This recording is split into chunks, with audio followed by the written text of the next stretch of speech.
اللہ کے ساتھ کیے گئے کسی معاملے میں خسارہ نہیں، پھر وہ صدقہ ہو یا خیرات، تجارت ہو یا محبت، راز و نیاز ہو یا دعا۔ لیکن انسان کو یہ بات جلدی سے کہاں سمجھ میں آتی ہے۔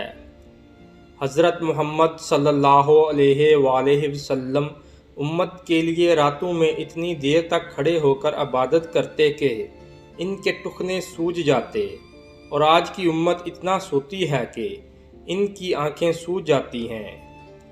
جس نے سکھ میں شکر ادا کیا، اس نے دکھ میں رب کو بہت قریب پایا۔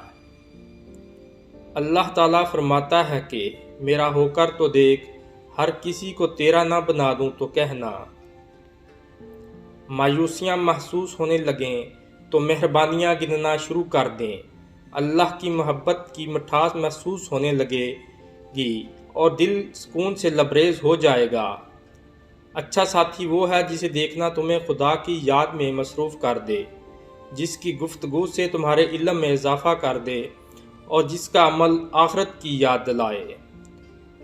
کوئی بھی چیز دل کو ایسے زندہ نہیں کرتی جیسے قرآن پاک کرتا ہے۔ میری لاکھ برائیوں کو جانتے ہوئے بھی مجھ سے بے انتہا محبت کرنے والا صرف میرا اللہ ہے۔